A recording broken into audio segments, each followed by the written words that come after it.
గౌరవానికి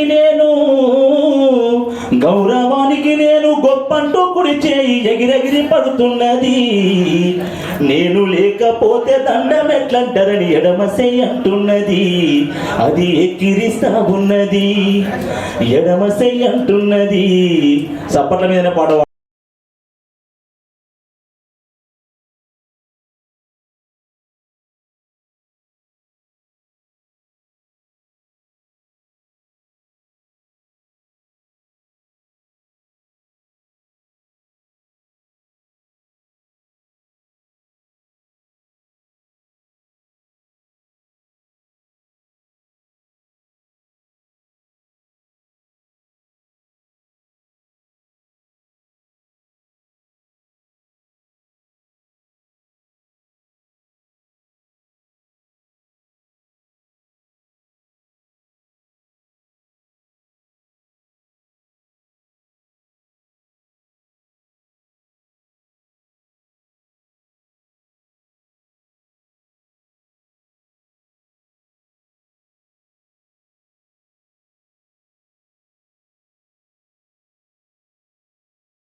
సకల జిల్లా సేవా సమితి కమిటీ మెంబర్స్ అందరికీ కూడా నా హృదయపూర్వక నమస్కారాలు. అలాగే నా ఆహ్వానాన్ని మన్నించి ఇక్కడికి పురస్కారం అందుకోవడానికి విచ్చేసిన నా అన్నదమ్ములకి అక్కచెల్లెళ్ళందరికీ కూడా నా నమస్కారాలు.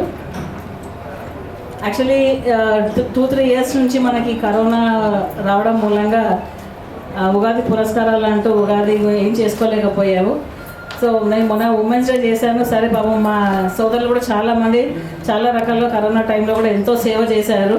వాళ్ళందరినీ కూడా గౌరవించుకోవాలి, సత్కరించుకోవాలి అని చెప్పేసి నాకు అనిపించి అది కొంచెం కొద్ది సమయంలోనే ఒక 2-3 రోజులలోనే సుమన్ గారికి ఫోన్ చేస్తే అనుకూలంగా 18వ తారీఖు నేను వస్తానమ్మా అనగానే ప్రోగ్రామ్ ఫిక్స్ చేసుకొని గబగబా రవీంద్ర భారతి బుక్ చేసుకొని షార్ట్ పీరియడ్లో ప్రోగ్రామ్ని ప్లాన్ చేయడం జరిగింది.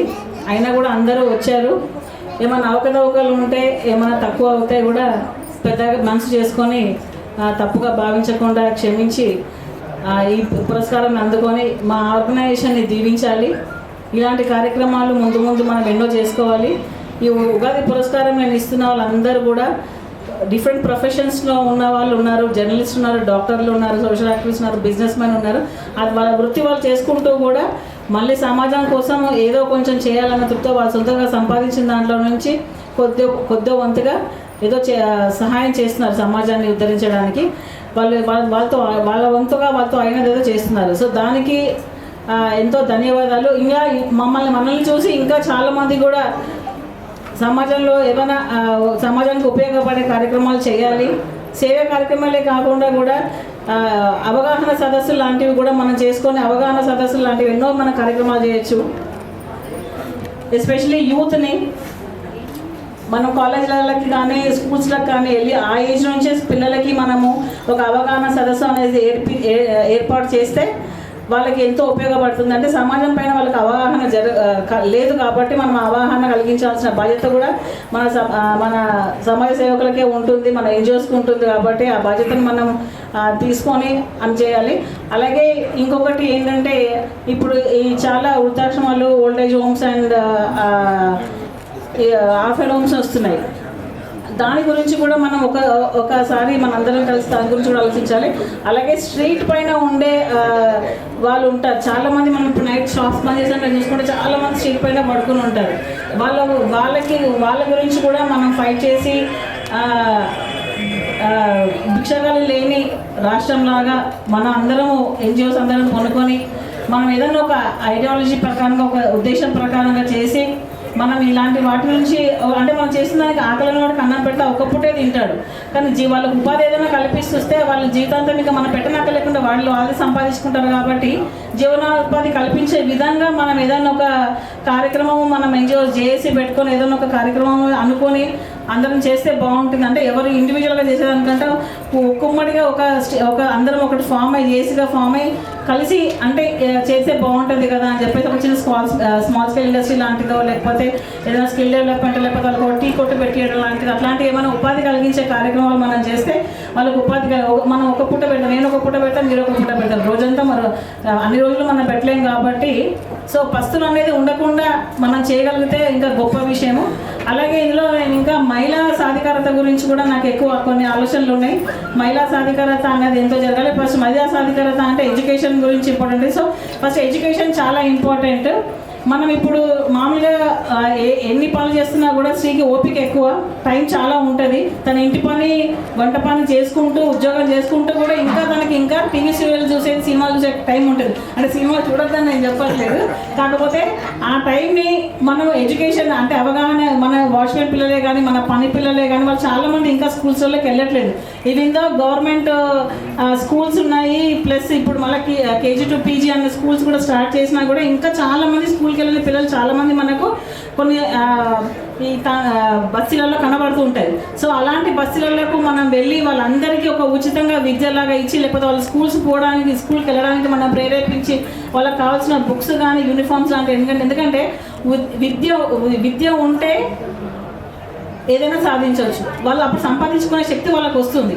మెయిన్గా చదువుకోలేక అన్ని పనులు లేకుండానే వాళ్ళందరూ ఇలా ఆడుకోవడమో కానీ దొంగతనాలు చేయడం కానీ చెడు ఆలోచనలు కానీ నెగటివ్ ఆలోచనలు కానీ వస్తుంటాయి. కాబట్టి విద్య ప్లస్ సమాజం పట్ల వాళ్ళకున్న బాధ్యతని కూడా మనం గుర్తించి సమాజానికి మంచి పౌరుల్లాగా ఉండేట్టుగా ఇవ్వాల్సిన బాధ్యత కూడా మనకు ఉందని నేను అనుకున్నాను. నాతో మీరు అందరూ ఏకీభవించి త్వరలోనే మనం దీని గురించి అందరం కలిసి మాట్లాడుకోవాలనేసి నా ఒక ఉద్దేశం. నాకు ఈ అవకాశం ఇచ్చినందుకు అందరికీ ధన్యవాదాలు. Thank you so much. సకల బ్రహ్మాండానికి చరాచర జగత్తుకు మూలభూతమైనటువంటి నారాయణమూర్తిని చూసి అనుభూతి కలిగింది మాకు సుమను చూస్తే అన్న ఒక కాంప్లిమెంట్ ఇచ్చాడు శంకర్ దయాళ్ శర్మ గారు. అంతకంటే జీవితంలో ఏం కావాలి? భగవంతుని యొక్క ప్రశంస, సమున్నతమైనటువంటి సాధికారి అవధూత ప్రశంస. ఆయన రాష్ట్రపతి కానీ అవధూత లాంటి మనిషి శంకర్ దయాళ్ శర్మ గారు. అందుకే నట్వర్ సింగ్ గొప్ప మాట అన్నాడు, భారతదేశంలో ఇద్దరే దాదాబాయి నవరోజు, వినాభాబాయి పటేల్, శంకర్ దయాళ్ శర్మ అవధూతలు అన్నాడు. అటువంటి అవధూత పక్కన కూతురు సినిమా చూశారు. అక్షరత్వ వరేణ్యత్వాద్ దూత సంసార బంధనాథ్. అలాంటి గొప్ప నటుడు, అన్నిటికంటే మానవతావాది. ఆయన ఒక్క మాట నన్ను బాగా ఆకర్షించింది. నేను ఇద్దరికే దండం పెడతా, దేశంలో ఉన్నటువంటి డాక్టర్కు సరిహద్దులు ఉన్న సైనికుడికి అన్నాడు ఆయన. వీడు ప్రాణరక్షకుడు, వాడు జీవన రక్షకుడు. కాబట్టి నా జీవితం అంతా కూడా భగవంతుడు తన ఎంతో డబ్బు ఖర్చు పెట్టాడు సైనికుల మీద. ఈరోజు యాక్చువల్గా నేను చాలా హ్యాపీగా ఉన్నానండి. ఎందుకంటే ఈరోజు ఈ ఫంక్షన్, ఈ డేట్ కోసం మణిమంజరి గారు చాలా అంటే నెలల నుంచి మా పిఏ వెంకట్రావుతో ఈ డేట్ ఆయన ఎప్పుడు ఇస్తారో అప్పుడే ఈ ఫంక్షన్ చెప్పారు. నేను మామూలుగా అందరూ ఇలాగే చెప్తారు మనకు షూటింగ్స్, ఎందుకంటే ఈ కరోనా రిలాక్సేషన్ తర్వాత చాలా బిజీగా ఉన్నాను. తమిళనాడు, బెంగళూరు, కేరళ అటు ఇటు అన్నీ వెళ్తున్నాను, నార్త్ కూడా తిరుగుతున్నాను. సో తర్వాత చెప్దాంలే, ఎందుకంటే నిజంగా మాకు కూడా ఏంటంటే డేట్ చెప్పడానికి అవకాశం లేదు, ఎందుకంటే షెడ్యూల్స్ అన్ని చేంజ్ అవుతున్నాయి. అయితే మళ్ళీ ఆయన చెప్పాడు, చాలాసార్లు ఫోన్ చేస్తున్నారు ఆవిడ, మీరు ఎప్పుడు డేట్ ఇస్తారో అప్పుడే పెట్టుకుంటారు, ఈవినింగ్ టైమే పెట్టుకుంటారు, పగల్లా కాదు అని చెప్తే సరే అన్ని డేట్లు చూసి 18 ఈరోజు ఒకరోజు గ్యాప్ ఉంది సాయంత్రం, అది కూడా ఈరోజు మధ్యాహ్నం నేను విశాఖపట్నం నుంచి వచ్చాను. ఆ డేట్ ఇవ్వని చెప్తే నిజంగా ఆవిడ ప్రోగ్రామ్ పెట్టుకున్నాను. దానికి నిజంగా చాలా థ్యాంక్స్ అండి, నా మీద ఉన్న గౌరవానికి చాలా థ్యాంక్స్ అండి.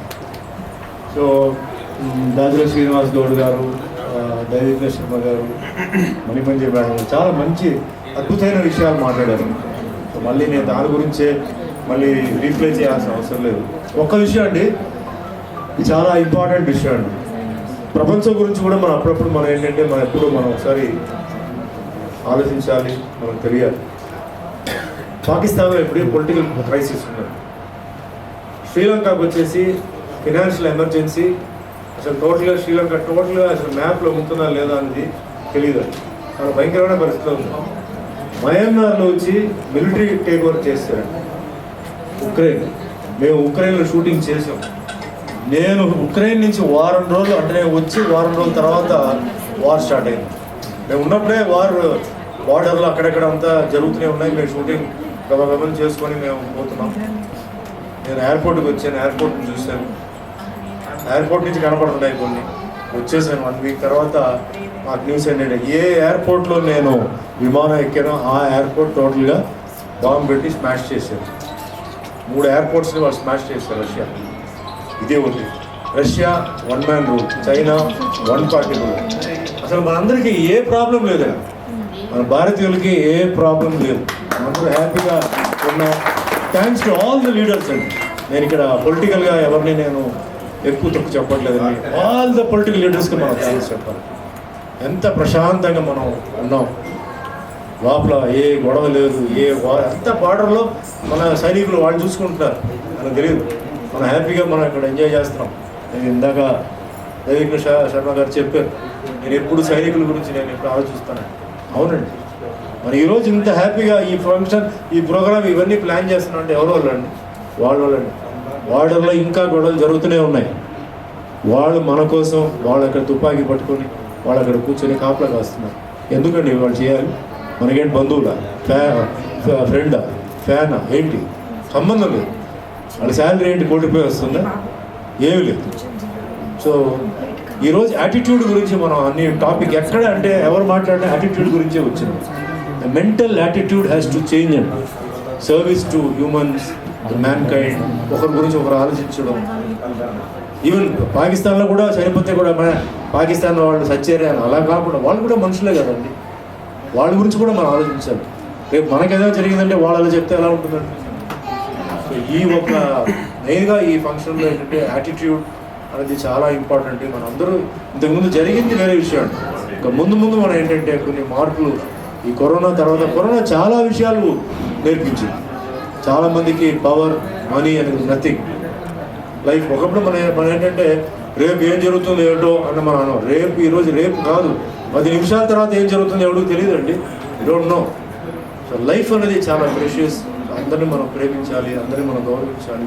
అండ్ ముఖ్యంగా మళ్ళీ చెప్తున్నానండి, కరోనా టైంలో అంటే సేవ చేసిన వాళ్ళు ఒక సైడ్లో సైనికులు, ఒక సైడ్లో రైతులు, ఒక సైడ్లో పోలీసు వాళ్ళు ఏంటంటే లాక్డౌన్లో పాపం డే అండ్ నైట్ వాళ్ళు రోడ్డుని బ్లాక్ చేసి ఎవరైనా తిరుగుతుంటే వాళ్ళని కొంచెం ఫ్రెండ్లీగా మాట్లాడి లేదండి మేము తిరగకూడదని చెప్పి పాపం వాళ్ళు చేయడం జరిగింది. చాలామంది ప్రాణాలు పోగొట్టుకున్నారు. ముఖ్యంగా డాక్టర్స్ అండ్ నర్సెస్. వీళ్ళ ప్రొఫెషన్ ఏదైతే ఉందో మనం అందరూ వీళ్ళు మటుకు మర్చిపోకూడదు. ఒక హాస్పిటల్ వాడికి వెళ్తే కరోనా వాళ్ళు అక్కడ బెడ్స్ ఏమి ఉన్నా అసలు ఆ ఏరియా మొత్తం మరణం తిరుగుతుంది అందరికీ తెలుసు. అయినా నర్సులు డాక్టర్లు వాళ్ళ డ్యూటీలు వాళ్ళు చేశారు. ఎంత పెద్ద కిట్లు వేసినా ఏ వేసినా అది జస్ట్ టెంపరీ అనమాట. అది వాళ్ళు మనం మంచి, ఎందుకంటే వాళ్ళ ఫ్యామిలీస్ కూడా చాలామంది చనిపోయారు. చాలామంది వాళ్ళు ఎట్లా భారతదేశం బార్డర్లో వాళ్ళు ప్రాణాల్లో వచ్చి వాళ్ళు త్యాగం చేస్తారు, అదే మాదిరిగా డాక్టర్స్ నర్సెస్ కూడా వాళ్ళు త్యాగం చేశారు. సో మన ఈరోజు ఏంటంటే చాలామంది ఉగాది పురస్కారాలు తీసుకుంటున్నారు. సో అందరికీ పేరు పేరున నేను హృదయపూర్వకంగా నేను అభినందిస్తున్నాను. బట్ గుర్తుపెట్టుకోవాలి, నేను ఎవరు పేర్లు చెప్పాను, వీళ్ళందరూ ఎప్పుడైనా మీకు ఎక్కడైనా ఎదురైతే, మీకు ఎక్కడైనా కలిస్తే దయచేసి వీళ్ళందరినీ మీరు థ్యాంక్స్ చెప్పండి. ఈ థ్యాంక్స్ వాళ్ళకి ప్రోత్సాహం. వీళ్ళు మటుకు ఇగ్నోర్ చేయదు, ఎందుకంటే వాళ్ళు చేసే పని మనం చేయలేమండి. గుర్తుపెట్టుకోండి, వాళ్ళు చేసే పని మనం చేయలేము. అఫ్కోర్స్ మనం చేసే పని వాళ్ళు చేయలేము, అది వేరే విషయం. బట్ నేను చెప్పిన లిస్ట్ అంతా చాలా daring heroes and heroines of India. వాళ్ళు మనం మర్చిపోకూడదు. అలాంటి వాళ్ళు మీకు కనపడితే మీరు చేతులు ఎత్తి నమస్కారం పెట్టడం కానీ, సెకండ్ చేయడం కానీ, కౌలించడం, ఇదే వాళ్ళకి పెద్ద పురస్కారం. ఎందుకంటే ఈ కొత్త కేటగిరీ వీళ్ళకి ఇన్సూరెన్స్ లేదు, పెద్ద శాలరీ లేదు, ఏమీ లేదండి. వాళ్ళకి ఫ్యామిలీస్ ఉన్నాయి, పిల్లలు ఉన్నారు. వాళ్ళందరినీ వదులుకొని వాళ్ళు మన కోసం వాళ్ళు చేశారు. సో వాళ్ళకి ఎలాంటి పురస్కారం ఇవ్వాలండి? Nothing is compare, cannot compare any award అండి. వాళ్ళకి ఒకటే అవార్డు ఏంటంటే మన హార్ట్ నుంచి వాళ్ళని విష్ చేయడం, వాళ్ళు మనం గౌరవించడం. ఆ విధంగా చేస్తే వాళ్ళ డ్యూటీ వాళ్ళు చేస్తూనే ఉంటారు. సో ఆ విధంగా ఈరోజు మరి ఒక మంచి ఫంక్షన్ అండి. ఈరోజు మీరు అందరూ వచ్చున్నారు. ఆల్ ది అవార్డర్స్కి నేను మనస్ఫూర్తిగా కంగ్రాచులేషన్ చెప్తూ, నా మిత్రుడు శ్రీనివాస్ గుప్తా గారు వెరీ బిజీ పర్సన్, బట్ మంచి ఫంక్షన్స్కి ఎప్పుడైనా వస్తుంటారు. So I wish him all the best. And Bellary Venkataramana garu ఉన్నారు, అందరూ పేరు పేరు మీ అందరికీ థ్యాంక్స్ చెప్తా. ఐ థింక్ చాలామంది అందరూ మీ అవార్డు కోసం వెయిట్ చేస్తున్నారు. అండ్ ముఖ్యంగా దేవేంద్ర గారు మంచి సాంగ్ మీరు చేశారండి. So wonderful song. సో నా జీవితంలో, అంటే ఆయన మహిళల గురించి చెప్పారు కాబట్టి, నా జీవితంలో 5 మంది మహిళలు ఉన్నారండి నా వెనకాల. తప్పుగా అనుకోవద్దండి. మా తల్లి, మా అత్తగారు, మా భార్య, నా పాప. నాకు ఫస్ట్ నాకు చెన్నైలో కాన్వెంట్ నేర్పించిన క్రిస్టియన్ సిస్టర్ అండి, సెలీన్ చెప్పి. వీళ్ళందరూ నాకు ఉండబట్టి ఈరోజు నేను ఇంకో స్థాయిలో బాగా చూసుకున్నారు. చిన్నప్పుడు నేను స్కూల్ అంటే చెన్నైలో చర్చ్ పార్క్ ప్రెజెంటేషన్స్ కాన్వెంట్ చెప్పి, వెరీ కాస్ట్లీ కాన్వెంట్ అండి. సీట్ దొరకడం చాలా కష్టం, అంటే ఫీజు చాలా కాస్ట్లీ, ప్లస్ అక్కడ క్వాలిఫికేషన్ కావాలి. కానీ మా అమ్మగారు కాలేజ్ ప్రిన్సిపల్, ఎట్టి పరిస్థితుల్లో నేను ఆ స్కూల్లో చదవాలని చెప్పి నన్ను జాయిన్ చేశారు. చాలా ఫీజు చాలా హార్డ్గా ఉన్నప్పుడు మా నాన్నగారు కూడా ఎన్నో, అంటే ఆయన జాబ్స్ చేంజ్ చేసి నా కోసం ఏంటంటే ఆయన జాబులు చేంజ్ అయ్యి, అంటే కొంచెం వేరే చోటుకి వెళ్ళి ఏంటంటే కొంచెం ఎక్కువ డబ్బులు వస్తున్నాయని చెప్పి వేరే చోటుకి ఆయన ట్రాన్స్ఫర్ తీసుకొని ఆయన డబ్బులు పెట్టి నాకు అన్ని రకంగా చూశారు. So I can never forget. నేను ఈరోజు ఏ ఇంగ్లీష్ అయితే మాట్లాడుతున్నాం, it's not my degree language అండి. It's the English which I learned in my school. It's the English which my sister Celine taught me how to speak English equal to a graduate or equal to more than a graduate. I can never forget that. And our education is my Amagaru, my Nanagaru. So I can never forget. So our part పాడేటప్పుడు తెలుగు అందరూ ఏంటంటే we have to respect అండి.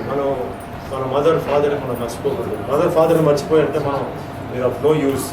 ఆ power, ఆ శక్తి వాళ్ళు ఉన్నా లేకపోయినా నేను చెప్తున్నానండి, మీరు మనసులో ఏదైనా ఒక పని చేసేటప్పుడు మనస్ఫూర్తిగా మీరు మీ తల్లిదండ్రులు మీరు మనసులో మీరు అనుకోండి, మీ పని జరుగుతుంది. అది మనస్ఫూర్తిగా క్లియర్గా ఉండాలండి. అంతేగాని అది కమర్షియల్గా ఏదో అలా out of the heart if you pray to them, మీరు ఆ బ్లెస్సింగ్స్ మీకు వస్తుంది. ఆ బ్లెస్సింగ్సే నాకు ఉన్నాయి. గుర్తుపెట్టుకోండి, నా record 44 years in the film industry, 600 films, 100 films in Telugu as a hero, and so many languages. ఇందాక శంకర్ దయాళ్ శర్మ గారు చెప్పారు, president of India Shankar Dayal Sharma గారితో పక్కనే కూర్చొని అన్నమయ్య సినిమా చూసి ఆయన ఆ సినిమాను చూడడం, నన్ను చూడడం, సినిమాను చూడడం, నన్ను చూడడం. దాని తర్వాత నాకు భోజనాలు పెట్టి కౌలు ఇచ్చుకుని నా చెయ్యి తీసి ఆయన ముద్దు పెట్టారు. Believe it, president of India. డబ్బులు ఇస్తే జరగదండి, డబ్బులు ఇస్తే రాదు, పైన నుంచి రావాలి. పైన నుంచి వచ్చిందంటే మా తల్లిదండ్రులు ఎంతోమంది పేద పిల్లలు, మా మదర్ ప్రిన్సిపల్గా ఉన్నప్పుడు ఎంతోమంది పేద పిల్లలకి ఫ్రీగా ట్యూషన్, ఒక కార్పెంటర్, ఎలక్ట్రీషియన్, ఇంజిన్ డ్రైవర్, ఒక వంట మనిషి, అంటే పిల్లలు బాగా చదువుతున్నారు తెలిసిన వెంటనే పిలిచి వాళ్ళకి సండే మా ఇంట్లో వాళ్ళకి కోచింగ్ ప్లస్ వాళ్ళకి ఫుడ్ పెట్టేవారు. అసలు మొత్తం శాలరీ 15కి శాలరీ మొత్తం ఖతం అయిపోయింది. పెద్దవాళ్ళు వచ్చారు, సోహన్ బాబు కూతురు మా మదర్ స్టూడెంట్, కృష్ణ గారి కూతురు పద్మావతి మా మదర్ స్టూడెంట్. ఇక అది ఉంది ఇది ఉంది. సో అవన్నీ చేయడంతో నేను ఈరోజు ఈ స్థాయిలో ఉన్నాను. ఎందుకంటే ఎటువంటి ఫిల్మ్ ఇండస్ట్రీ బ్యాక్గ్రౌండ్ లేకుండా రావడం అనేది చాలా కష్టం, very difficult. Today I reached great height. Honest నాకేంటంటే sitting with the president of India Shankar Dayal Sharma గారితో కూర్చొని సినిమా చూడటం. So I create a record for myself because of my parents and blessing. Of course మీ అందరి అభిమాన ఆశీర్వాదాలతోనే నేను వచ్చానండి. So అదేవిధంగా ఇంకా ముందు మీ ఆశీర్వాదాలు ఎప్పుడూ ఉండాలి. ఇంకా మ్యాక్సిమం ఉన్నంత వరకు ఏదో ఇలాంటి సినిమా ఫీల్డ్లో విషయాలు సాధించుకొని మంచి క్యారెక్టర్స్ చేసి కొన్ని హిస్టరీలో కొన్ని విషయాలు బయటకు వచ్చి ఆ విధంగా ముందుకు పోవాలనుకుంటున్నాను. So once again all the best. Thank you to give me all this time. Jai Hind. Suman గారు ఇందాకనే మాట్లాడాడు. సుమన్ గారు మనకందరికీ తెలుసు, ఏ సినిమా తీసినా 100 రోజులు ఆడేది, అవునా కదా? అందులో ఒక్కటే కాదు, ఆయన కన్నా ఎట్లా అంటే ఒక మానవత్వం. ఆయన కరాటేలో మంచి బ్లాక్ బెల్ట్గా ఎవరు పిలిచినా ఒక 50 మంది ప్రోగ్రామ్ పెడతారు కరాటే బ్లాక్ బెల్ట్ అంటే ఆయనతోటి అవార్డు తీసుకోవడానికి 100 మంది వెయిట్ చేస్తారు, 1000 మంది వెయిట్ చేస్తారు. కానీ ఎంత బిజీ షెడ్యూల్ ఉన్నా, ఎన్ని సినిమా షూటింగ్లు ఉన్నా, ఏ ప్రోగ్రామ్ ఉన్నా, ఇటు చెన్నైలో ఉండని, కర్ణాటక బెంగళూరులో ఉండని, ఫ్లైట్ దిగేసి నాకు తెలిసి మన్మంజరి కోసం ఇక్కడికి వచ్చాడు ఇవాళ. గ్రేట్ సుమన్ అన్న, నీకు హ్యాట్స్ ఆఫ్ టు యూ మా అందరి తరఫున. ఎందుకంటే నువ్వు తెలుగులో ధారాళంగా మాట్లాడగలుగుతావు, తమిళ్లో మాట్లాడగలుగుతావు, కన్నడంలో అన్ని సినిమాలలో కూడా చేసుకుంటూ అటు హీరోగా ఇటు విలన్గా ఎంతోమంది మెప్పు పొంది అన్నమయ్య సినిమాలోనే ప్రెసిడెంట్ గారే మిమ్మల్ని దగ్గర కౌగలించుకున్నాడంటే అది మాటలు కాదు, ఎంతో మీ నటన వైపుణ్యాన్ని ఆయన అభినందించినట్టు వేదిక మీద ఉన్న దైవజ్ఞ శర్మ గారు పాదాభివందనం చేస్తూ, శ్రీనివాస్ గౌడ్ గారు మన బీసీ నాయకుడు, ఎక్కడ బీసీలకు అన్యాయం అయితే నేను ఉన్నానని చెప్పేసి ముందుంటాడు సీనన్న. వేదిక మీద ఉన్న మా వెంకటరమణ గారు, చేసిన మా జిన్నం వేణు, మా టీం అందరికీ అవార్డ్స్ తీసుకోబోతున్న ప్రతి ఒక్కరికి కూడా మా పోల సీనన్నకు నా పేరే సీనన్న టీఆర్ఎస్ పార్టీ నాయకుడు, అతనికి కూడా నేను పేరు పేరున వందనాలు చెప్తూ, మట్టిలో మాణిక్యాలను వెలికి తీసి ఎంతో హృదయంతో మణిమంజరి గారు వాళ్ళందరికీ మీ అందరికీ అవార్డ్స్ ఇవ్వడం అంటే ఒక బరువు బాధ్యత పెంచడం. ఇంతకుముందు ఉంటే ఒక 10,000 రూపాయల సేవ చేస్తే ఇప్పుడు 1,00,000 రూపాయల సేవ చేయాలనిపిస్తుంది. అంటే ఈ అవార్డు తీసుకున్న తర్వాత అంటే ఒక మంచి ప్లాట్ఫామ్ని ఎన్నుకొని ఒక వీర సైనికునికి కూడా, బార్డర్లో సైనికుని కూడా తుపాకీ పట్టుకొని మన కోసం, మన స్వేచ్ఛ కోసం, ఇందాకనే సుమన్ గారు చెప్పినట్టు మనం ఈ విధంగా మనము స్వేచ్ఛగా జీవిస్తున్నామంటే బికాజ్ ఆఫ్ సోల్జర్స్. వాళ్ళు లేనిది మనం అటు కాశ్మీర్ బార్డర్ కావచ్చు, ఇటు చైనా బార్డర్ కావచ్చు, ఎక్కడున్నా కానీ వాళ్ళకు ఎప్పుడైనా మనం వందనాలు చెప్పుకోవాల్సిందే. వాళ్ళని మనం ఎప్పుడు దేవుళ్ళని ఎట్లయితే దండం పెట్టుకుంటామో వాళ్ళకు కూడా మనం దండం పెట్టుకోవాల్సిన అవసరం ఉన్నది. మీ అందరికీ డాక్టర్లకు, చాలామంది సేవా దృక్పథంలో ఉన్న ప్రతి ఒక్కరికి కూడా మీరు అవార్డ్స్ తీసుకుంటున్నందుకు మీ అందరికీ కూడా కంగ్రాచులేట్ చేస్తూ సెలవు తీసుకుంటున్నాను. జై హింద్, జై తెలంగాణ.